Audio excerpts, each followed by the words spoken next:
Hello tout le monde et bienvenue dans un nouveau vlog. Aujourd'hui on est lundi 4 décembre. Il fait un temps de gueux pour commencer ce vlog. Il pleut, c'est vraiment horrible. Et je me suis enfilé un mug géant de thé avant de partir. Donc autant vous dire que tout ce liquide ne me réussit pas là présentement. Je me sens un peu au bout de ma vie. Mais il va falloir que je fasse ma grande fille et que je me retienne. Parce que, comme vous le voyez, je suis en voiture, là je suis pas à la maison. Je suis partie parce que je voudrais passer chez Decathlon ce matin pour m'acheter un legging de sport long. J'en ai un mais qui me recouvre pas entièrement les... j'en ai même deux, mais qui me recouvre pas les jambes jusqu'aux chevilles. Et ça va quand je faisais du sport et qu'il faisait pas si froid. Mais là c'est vrai que... dans la salle, je gèle en fait, j'ai trop froid, donc voilà, je suis partie en acheter un ce matin et je commence ce vlog dans la voiture parce que le magasin ouvre à 9h30, il est présentement 9h20, j'ai 10 minutes à tuer, vous voyez, donc j'ai embarqué Félix avec moi. En me disant j'y vais le plus tôt possible, comme ça après en rentrant je peux le mettre à la sieste directement. Félix qui est pas à la fête là en ce moment, hein, donc ça va faire 1 mois et demi qu'il est malade. Je suspecte qu'il y a une poussée dentaire qui vient se greffer à tout ça et il est extrêmement en plus encombré des bronches à cause de son rhume. Enfin malheureusement voilà, Louise et Félix ont hérité de mes gènes pourris au niveau des poumons, sauf que si vous voulez chez moi ça s'est déclenché à partir de 30 ans. Je suis un peu dépitée et malheureuse pour mes enfants, chez qui ça se déclenche étant bébé, quoi. Quelle horreur, cet asthme-là récurrent, c'est vraiment pénible. Bon, du coup, je vais vous laisser. Je vais vaquer à mes petites occupations. Et puis, je vous retrouverai un petit peu plus tard à la maison. Bon, je viens de rentrer à la maison. Bredouille, ou en tout cas légèrement bredouille, puisque je n'ai rien acheté. Mais j'ai quand même trouvé... quelque chose qui m'intéresse, mais le vêtement a été taché et il n'y en avait pas d'autres de cette taille là, donc je pense que je vais commander sur internet. Et ce que j'ai pas trouvé, c'était un gilet tout simple avec une zipette qui fasse un peu sport et que je puisse emmener justement quand le jeudi j'ai pilates et où c'est pas aussi dynamique que le lundi soir où j'ai fitness et où là pour le coup on se remue et on a facilement chaud. C'est vrai que le jeudi j'ai tendance à me refroidir très vite dans la salle. Donc bon, écoutez, c'est pas grave, voilà, je ferai mes petites affaires sur internet et puis ça ira bien comme ça. Je voulais faire un petit point sur le calendrier de l'avent des enfants. Donc je vous avais raconté que le 1er décembre, la case c'était de faire le sapin en famille. Ensuite on est passé au 2 décembre avec le spectacle de Noël. Et ensuite hier 3 décembre, eh bien c'était un petit cadeau. Et j'ai décidé de leur offrir des ardoises comme ça. Donc vous savez, c'est les ardoises avec les feutres Velleda effaçables qui permettent de travailler sur un thème donné. On en avait déjà 2 à la maison. Le premier support que j'avais acheté comme ça en mode effaçable, c'était pour travailler les traits. Donc c'était vraiment premier âge, hein, tout petit. Donc traits verticaux, horizontaux, diagonales, tourbillons, etc. Que Louise et Marius ont bien utilisé. Ensuite, pour Marius, je lui ai acheté il y a peut-être 1 an un cahier pour tracer des lettres majuscules. Il l'utilise encore, mais de moins en moins souvent parce que maintenant, que ce soit en termes de lecture ou d'écriture, les majuscules, c'est quand même bien acquis pour lui. Et je me suis dit, bon, bah, on va passer aux minuscules parce que pour le coup, c'est ce qui travaille en ce moment en grande section. Et là, bah, c'est encore le début, donc c'est pas du tout acquis. Et je me suis dit, bah, en support à la maison, ce sera pas mal. Évidemment, je lui ai pris sur le thème des super-héros. Et pour Louisette, bien entendu, les 2 ardoises sont clairement interchangeables entre mes 2 enfants. Mais pour Louisette, vu que eux, en petite section, ils sont en train de travailler sur l'écriture des chiffres et qu'elle n'arrête pas dès qu'elle a une feuille de m'écrire le chiffre 4 et la lettre A, je ne sais pas pourquoi. Mais bon, en tout cas, pour ce qui est des chiffres, je me suis dit, voilà, je vais lui prendre cette petite ardoise. Et ben alors, je vais lui prendre cette petite ardoise sur le thème des personnages Disney. Il y a quelques petites princesses, donc elle était vraiment ravie. Moi, ce que je vais faire présentement, bon, la prochaine fois, je vais vous poser parce que sinon, vraiment, je vais avoir une crampe au bras. Et puis, je sens que ça remue beaucoup. Ce que je vais faire là, c'est que je vais aller te coucher, mon Félix, parce qu'il se fait tard. Donc on va aller faire le dodo. Et puis moi je vais poursuivre ma lecture en cours qui est une relecture. C'est Flocons d'amour. C'est un... oh, est-ce qu'on peut dire un recueil? Je suis pas sûre, mais en tout cas c'est plutôt une compilation de 3 histoires qui se déroulent en parallèle. La veille de Noël, donc le soir du réveillon et le jour de Noël, est écrit par 3 auteurs, John Green, Maureen Johnson et Lauren Myracle. J'ai déjà lu ce livre il y a, je sais pas, 5 ou 6 ans. Je l'avais bien aimé à l'époque et je l'avais conservé. Sauf que j'en avais très peu de souvenirs et je me suis dit, est-ce que je vais garder ce livre dans ma bibliothèque? Je le relirai bien puisque c'est la période de Noël, histoire de me faire une seconde impression et décider si je conserve ce livre ou non. Réponse demain parce que j'aurais pu le terminer hier, mais hier j'avais beaucoup de choses à faire à la maison.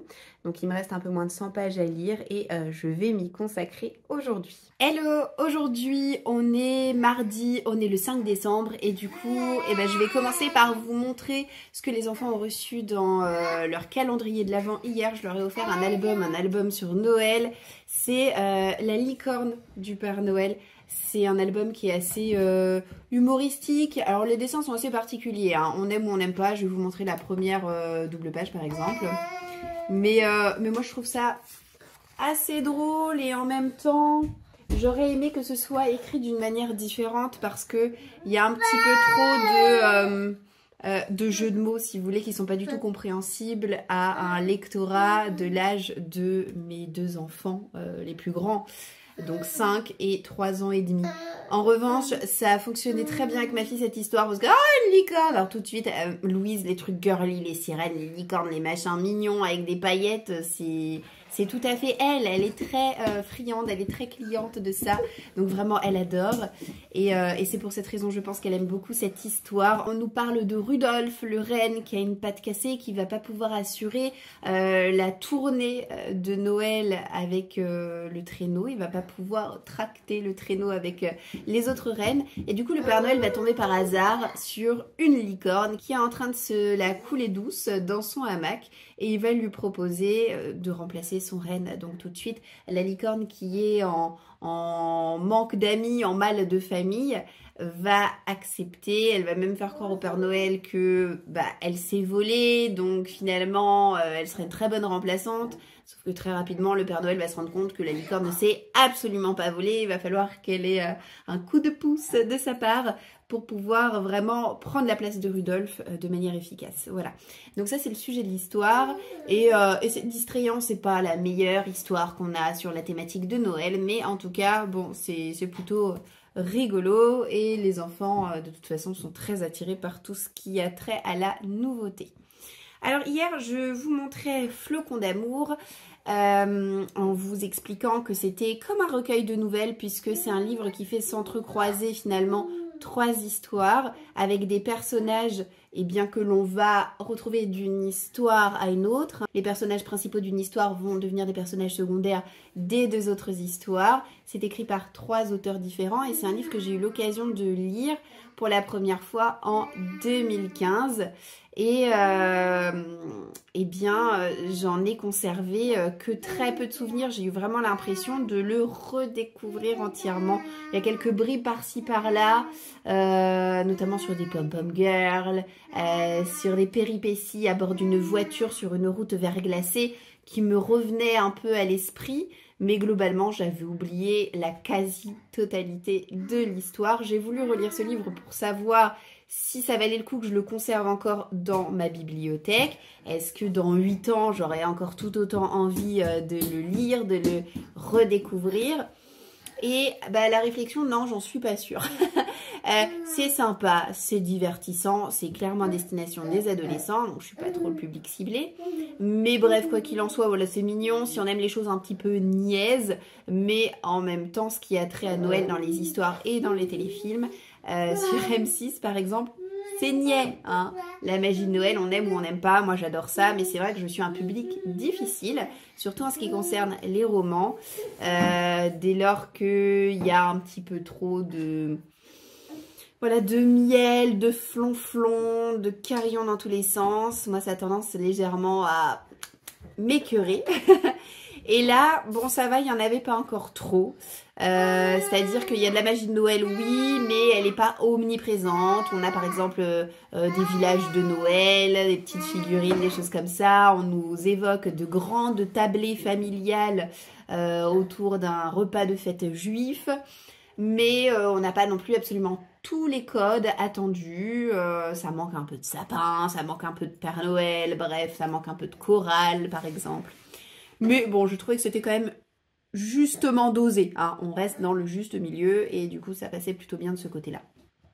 J'ai trouvé ça rigolo de voir des petits clins d'œil d'une histoire à une autre. Par exemple, on nous parle d'un personnage totalement perché, complètement loufoque, qui est habillé totalement en papier d'aluminium. Vous avez bougé, c'est mon petit Félix qui est en train de déménager le salon. Et puis, il sert à rien ce personnage, mais enfin, il est là dans chacune des 3 histoires, et c'est comme ça. Donc bon, c'était rigolo de guetter les petits clins d'œil. Maintenant, j'ai trouvé que c'était dommage parce qu'on n'a vraiment pas la même qualité d'une histoire à une autre, c'est-à-dire qu'on commence pas mal, la première histoire c'est la meilleure, et puis plus on avance dans le livre, et ben plus les histoires baissent en qualité, et plus moi j'ai baissé en intérêt, donc je suis vraiment pas sûre de conserver très longtemps ce livre dans ma bibliothèque. Je vais vous montrer ma lecture en cours sans trop m'y appesantir pour le moment. J'y reviendrai dans une autre séquence dans quelques jours quand je l'aurai terminée. Et ensuite, je vous présenterai ma pile à lire du mois de décembre. Et alors là, je m'agrippe à mon trépied. Voilà, parce que j'ai petit Félix qui veut absolument tout déménager. Il n'est pas à la sieste ce matin. En fait, il a fait la grasse mat. Il a fait son adolescence ce matin. Et il s'est dit, moi...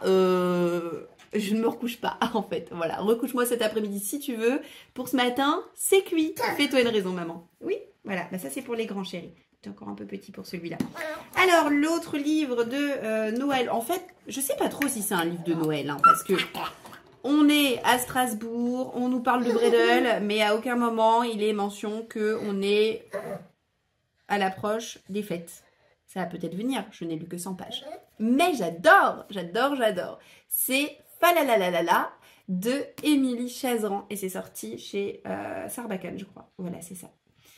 Oh, qu'est-ce que je me régale. En fait, ce que j'aime le plus dans cette histoire, ça y est, je suis déjà en train de vous donner mon avis. C'est pas grave. C'est l'écriture. L'écriture est tellement enjouée, tellement imagée. C'est un régal. Chaque phrase est un véritable régal. C'est bourré d'humour. Ça donne franchement la pêche, la banane et tout plein d'allusions fruitées. C'est génial. J'adore. En fait, ça nous parle d'une famille alsacienne qui vit à Strasbourg. Et cette famille est une famille de nains, ou plutôt de naines, parce qu'il y a majoritairement des représentantes féminines. Et elles ont une grande demeure dans laquelle elles fabriquent et elles confectionnent des petits gâteaux de Noël, dans laquelle on fabrique aussi des petits casse-noisettes.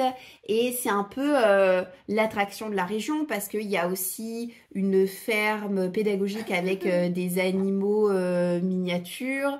Donc bref, tout le monde les connaît et puis tout le monde a l'air de les apprécier. Et alors dans cette famille, la particularité, c'est qu'il y a quand même un garçon et un grand garçon, puisqu'il y a l'une des femmes qui a donné naissance à un garçon qui s'appelle Richard, qui est un jeune homme maintenant, c'est plus un petit garçon, c'est un jeune homme, et il fait 1m80, donc c'est le seul représentant finalement de sa famille proche à ne pas être atteint de nanisme.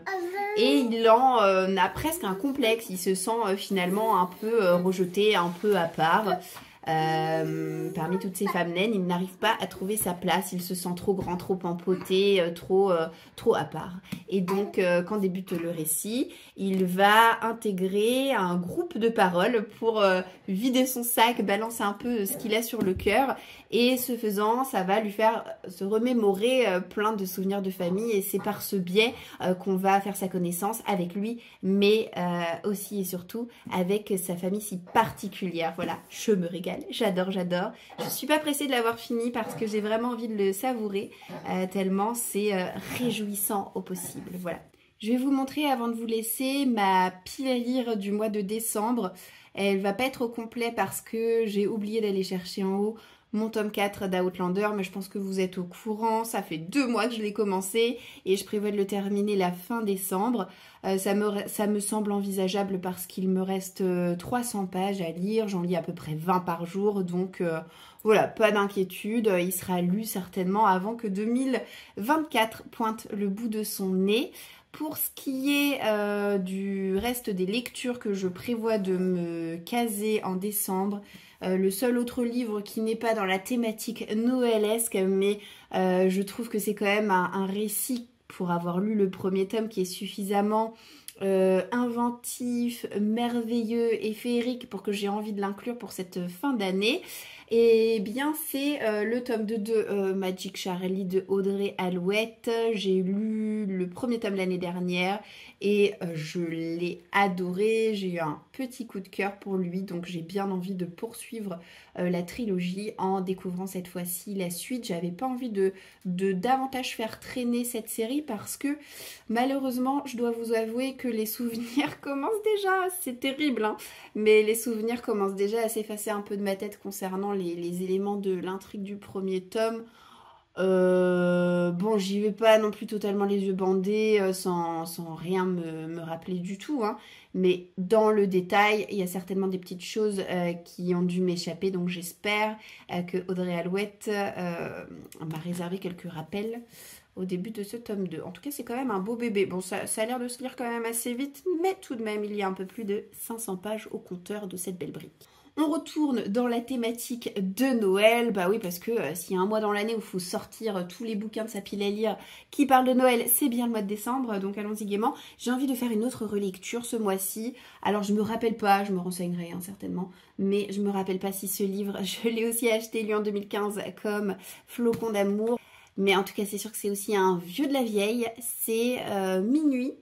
12 histoires d'amour à Noël et je crois que voilà, je l'ai acheté sur un salon du livre, je l'ai acheté au salon de Montreuil de 2015, bon bah voilà, on y est quoi, on y est, donc pour le coup lui j'ai dû le lire certainement en décembre, donc c'est également un collectif qui regroupe donc vous l'aurez compris 12 histoires, on a du beau monde hein, parmi les auteurs, on a Holly Black, qui est-ce qu'on connaît bien, David Levitan, Stephanie Perkins, Ren Burrell, Laini Taylor, Kirsten White pour ne citer que. L'objet livre est magnifique et là aussi j'ai envie de le relire pour voir si j'ai envie de le garder ou pas dans ma bibliothèque ou s'il convient de céder sa place au profit d'un autre livre. Et puis quant à lui, il rendra certainement heureux un autre lecteur ou une autre lectrice. Je ne me souviens tellement pas de ces histoires, il y en a peut-être une que vaguement j'arrive à peu près à me rappeler, mais ça s'arrête là. En tout cas, je le relirai avec beaucoup de curiosité. Ensuite, des livres plus ou moins récents, mais là aussi des livres sur la thématique de Noël. Il y a Un jour en décembre de Josie Silver que j'ai envie de lire. Un jour de neige en décembre, à travers la vitre embuée d'un bus londonien, Laurie aperçoit un homme. Leurs regards se croisent et le bus redémarre. En cet instant suspendu et magnétique, celle qui pensait que le coup de foudre n'existait que dans les films tombe désespérément amoureuse. Pendant une année entière, elle étudie tous les visages, sonde les foules, arpente la ville pour le retrouver, en vain, jusqu'à ce soir de Noël, où sa meilleure amie et colocataire lui présente le nouvel homme de sa vie, Jack, l'homme du bus. 10 ans de chassés-croisés, de retrouvailles et d'occasions manquées sauront-ils les réunir? Ça a l'air top. Franchement, ça a l'air top. J'ai également Noël à Silver Peaks de Marlène et Laura Dana.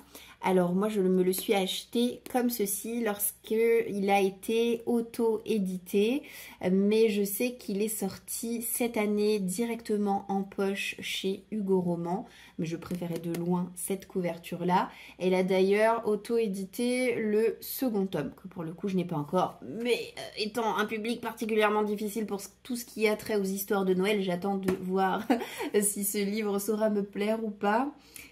Donc là encore on est dans une romance de Noël chaque année à Silver Peaks. L'esprit de Noël prend ses quartiers au Chalet de Céleste, un complexe de vacances où seule une poignée de personnes ont la chance de séjourner.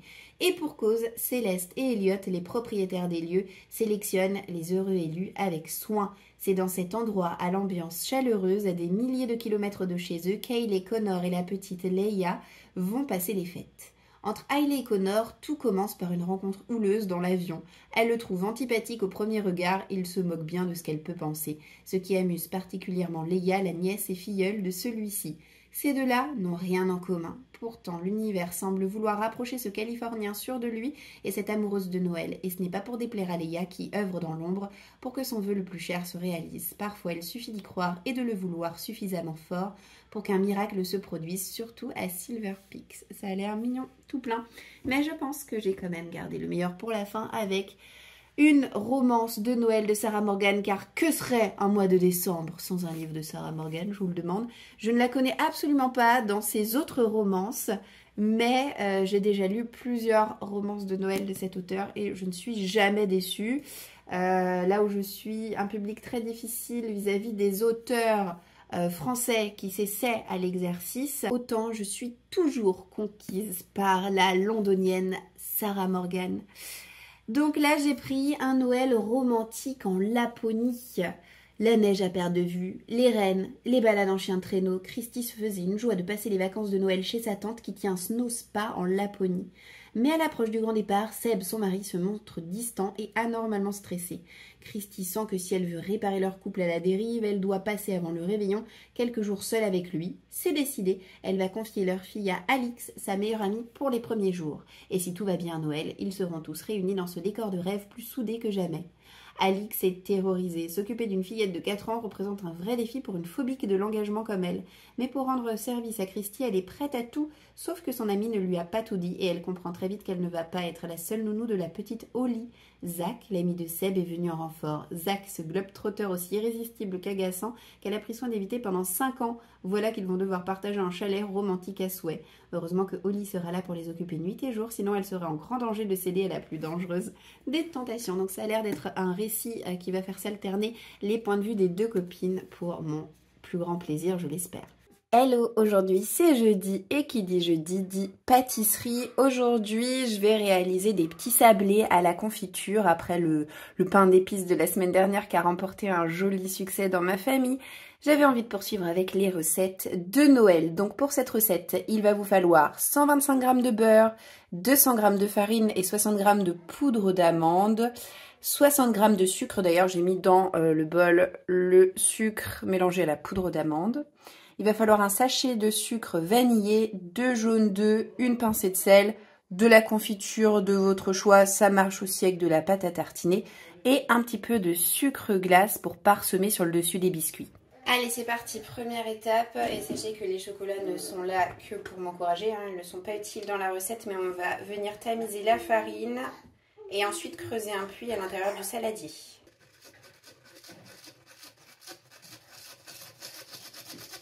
Mon puits est formé, maintenant tout simplement je vais venir déposer à l'intérieur du creux tout le reste de mes ingrédients. Les jaunes, le beurre, donc le beurre que j'ai sorti bien avant, hein, il est complètement mou.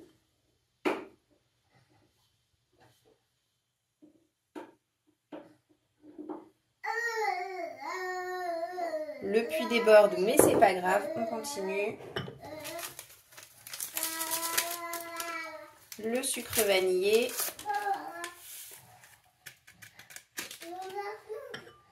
Et mon sucre en poudre, ainsi que ma poudre d'amande. Je vais enlever mes bagues, je vais incorporer le tout rapidement, sans trop travailler la pâte pour autant. Et ensuite, je vais venir former une grosse boule que je vais envelopper dans du film alimentaire et je vais mettre au froid dans le frigo pour 30 minutes.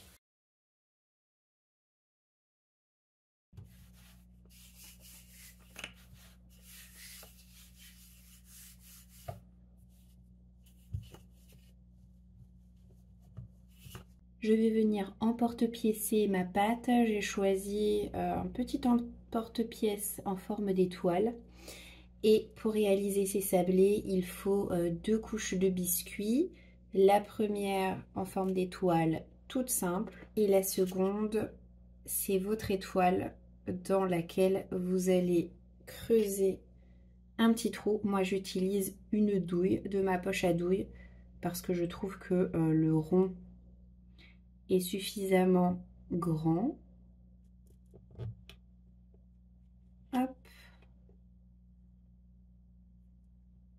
Voilà.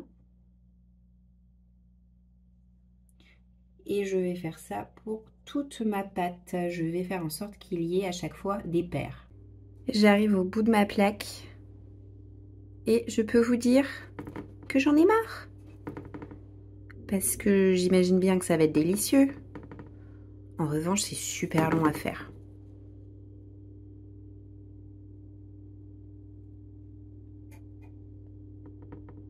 Hop, j'appuie un peu pour faire adhérer les deux parties. Merci Félix d'avoir fait une belle sieste ce matin. Sinon, rien n'aurait été pareil. J'ai enfourné mes gâteaux à 200. Normalement, sur ma recette, c'est écrit qu'il faut laisser cuire pendant 8 minutes, tout en surveillant pour que les gâteaux ne brunissent pas. Mais mon four, comme je vous l'ai dit dans le précédent vlog, c'est un nouveau four. Et il a tendance à cuire et à chauffer vraiment très fort. Donc j'ai laissé 7 minutes au lieu de 8 et je reste plantée devant.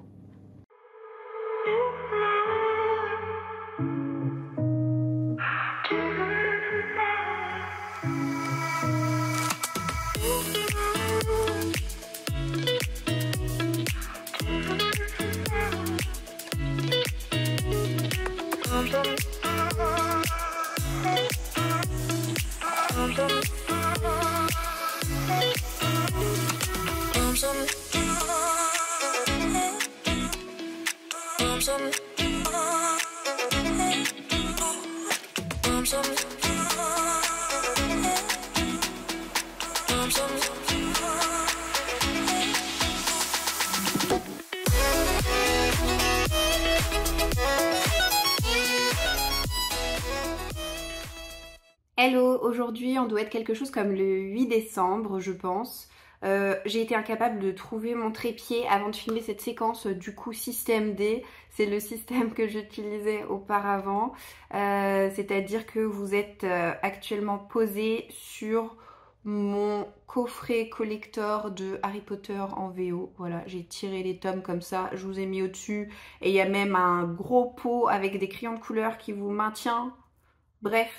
Ça fait pas tout à fait le même cadrage que d'habitude, mais écoutez, ça fera le job, voilà. On va commencer comme d'habitude par un petit point sur le calendrier de l'Avent des enfants, ce qu'ils ont eu ces derniers jours.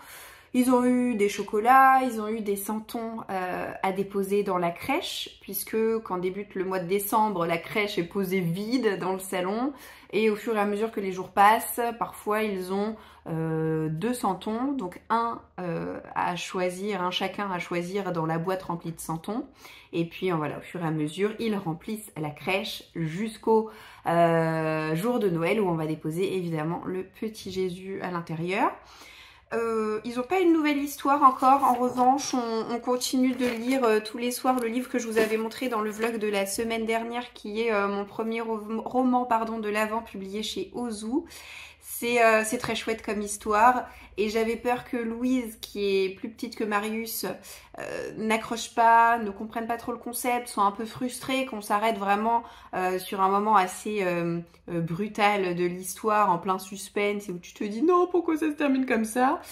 Et en fait ça se passerait bien, parce que pour rappel c'est un livre qui est adapté aux enfants à partir de 5 ans et non, elle prend plaisir. Alors par contre le petit piège pour moi, c'est que chaque soir les enfants me réclament qu'on se refasse l'histoire du début. Donc là ça va, si vous voulez, on est encore le 8, ça reste gérable. En revanche, quand on va commencer à arriver dans la vingtaine, ça va faire une sacrée palanquée de pages à lire, donc il faut quand même trouver le temps.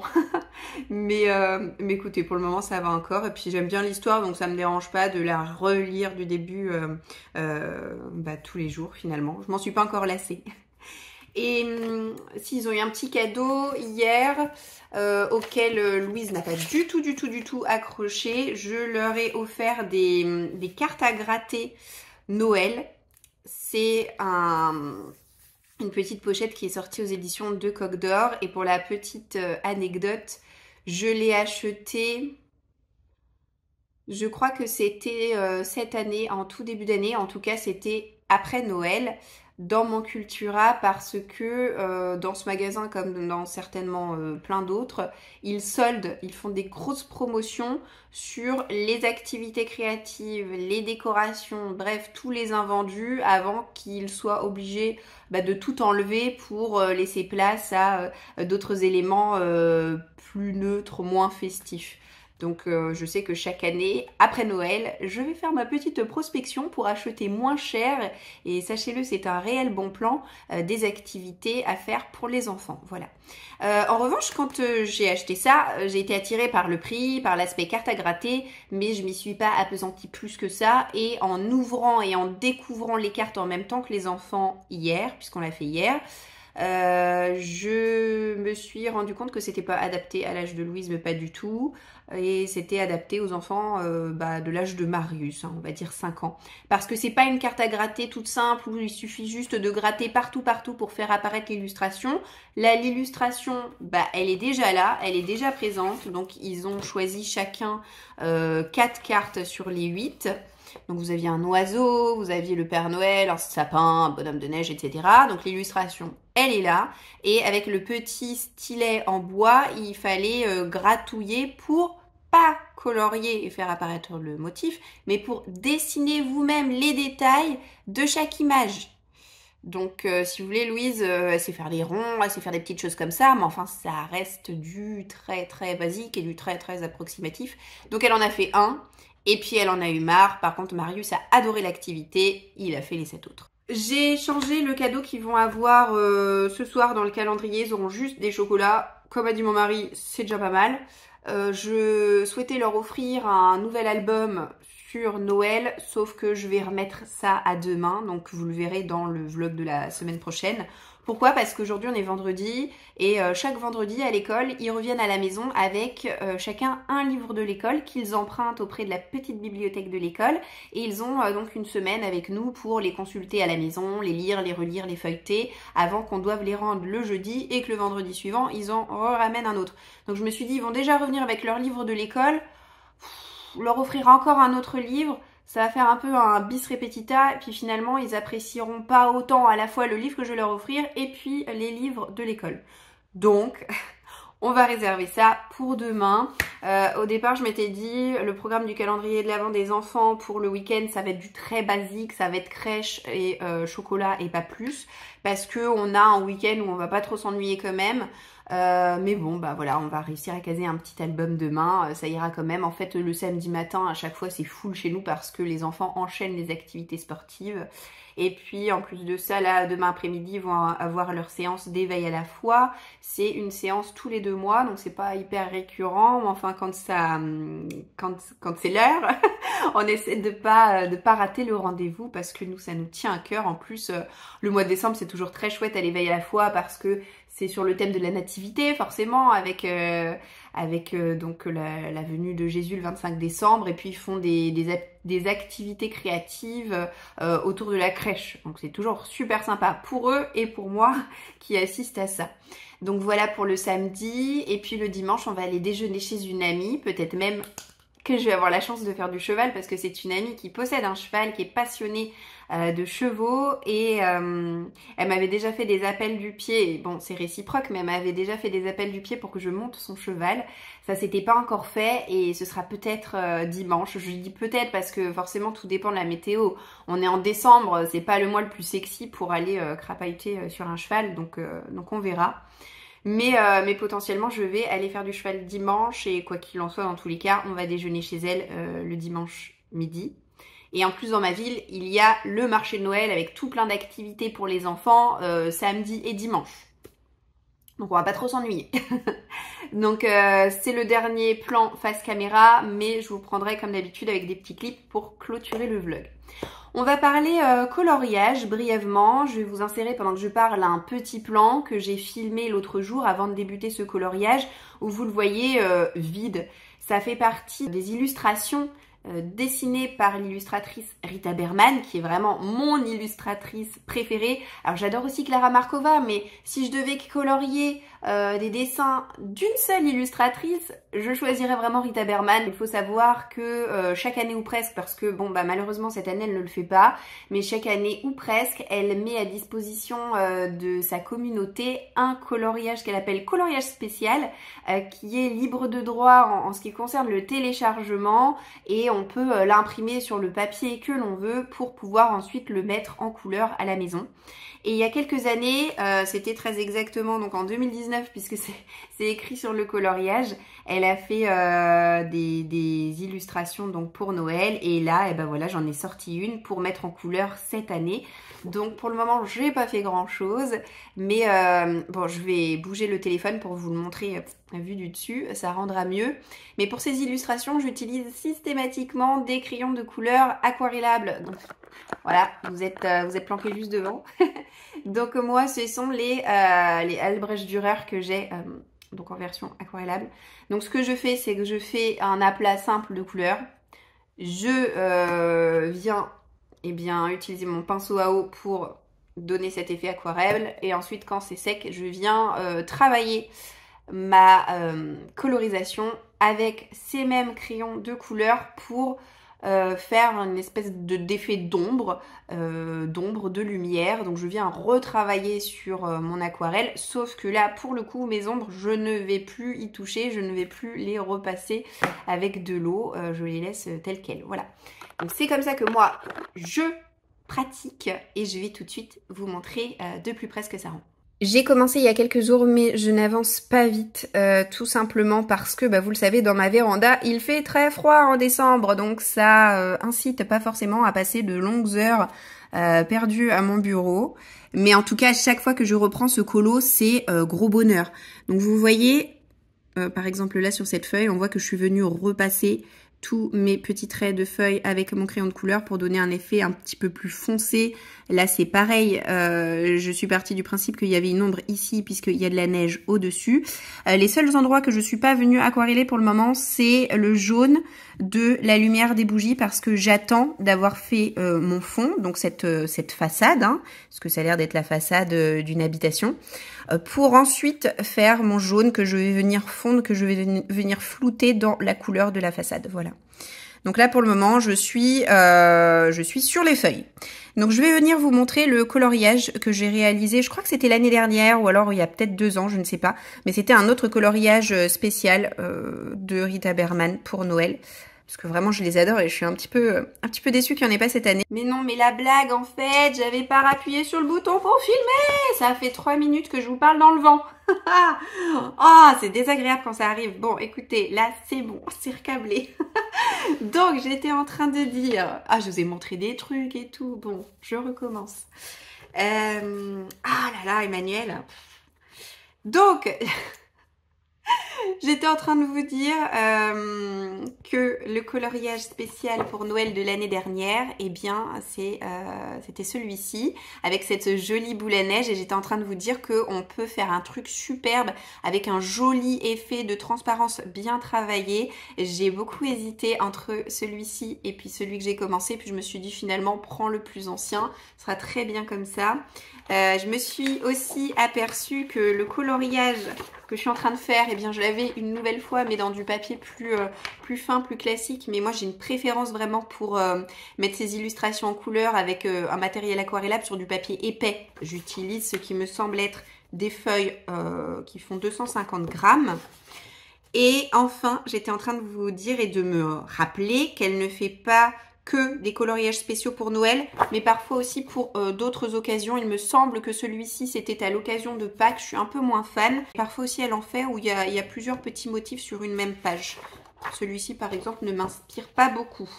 Qu'est-ce qu'on a eu aussi en coloriage spécial que je peux vous montrer? Donc, toujours avec un oiseau, mais un peu différent. Et alors, elle en avait sorti un exprès pour la sortie de son nouvel album sur l'Afrique, que je vais recevoir normalement pour Noël. J'adore, mais pour le coup, j'ai imprimé sur du papier normal.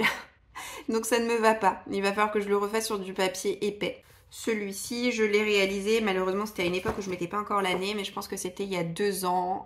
Je l'adore, voilà. Cette petite souris. Là aussi, c'était avec les Albrecht Dürer. Et il y a pas mal de colle à paillettes. Mais j'étais vraiment très satisfaite de moi. C'est vraiment un coloriage que je trouve merveilleux.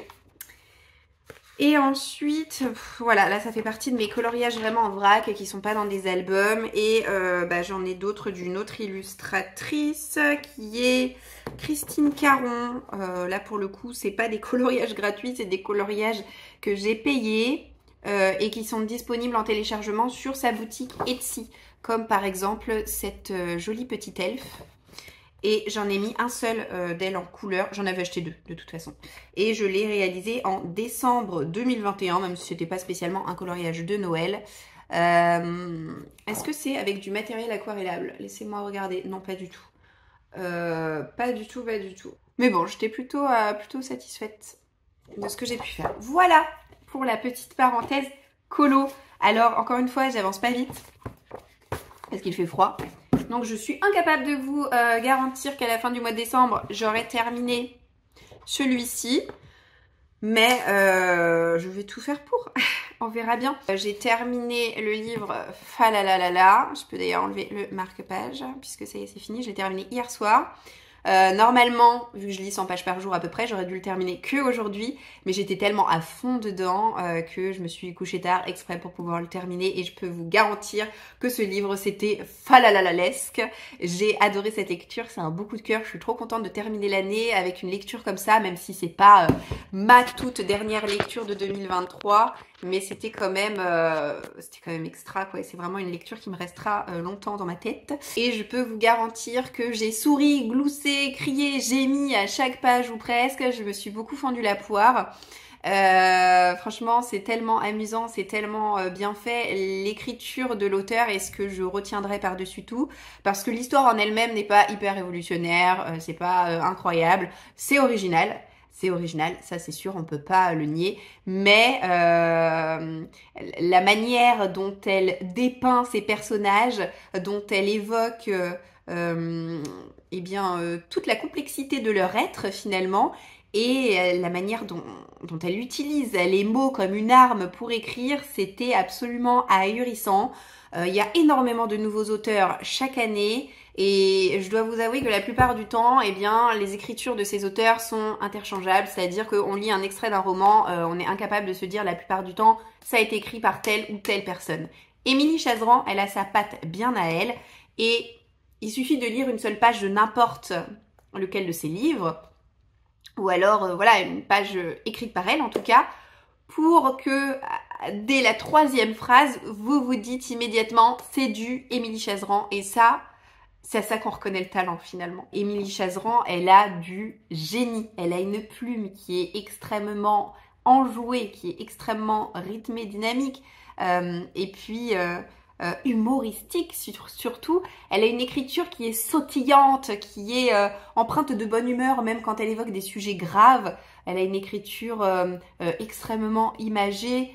Elle utilise beaucoup de figures de style, mais ce n'est absolument jamais lourd. C'est au contraire extrêmement digeste.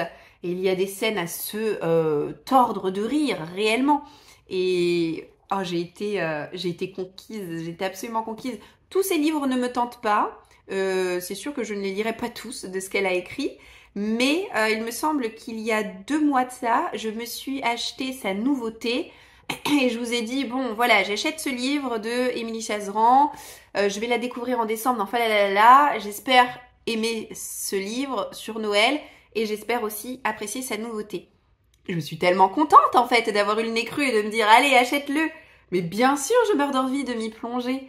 Alors, c'est pas du tout la même thématique, j'ai l'impression qu'on va surfer davantage sur le fantastique, d'ailleurs c'est la maison, en dessous de la maison, quelque chose comme ça. Je suis déjà tellement excitée d'avoir autre chose de cet auteur à lire parce que, écoutez, c'était génial. Je suis euphorique. Je suis encore sur mon petit nuage. Et je peux pas m'empêcher de me dire que ça va être compliqué pour le livre que je vais choisir de lire juste après. Parce que clairement, il va pas souffrir de la comparaison. Ça va forcément être différent. Mais J'ai peur d'être très peu enthousiasmée par ma future lecture tellement ce livre m'a transportée, m'a même transcendée. C'était exceptionnel. Je vous le recommande, mais à 1000%, je vous le recommande chaudement. C'est un livre qui se déroule entre novembre et décembre. On a du Noël, mais c'est pas le thème principal du roman. Et oh, c'était exceptionnel. Je le garde précieusement celui-ci et je me fais déjà une joie de le relire dans quelques années. Voilà. Et ben écoutez, je vais conclure ce vlog sur cet avis dithyrambique.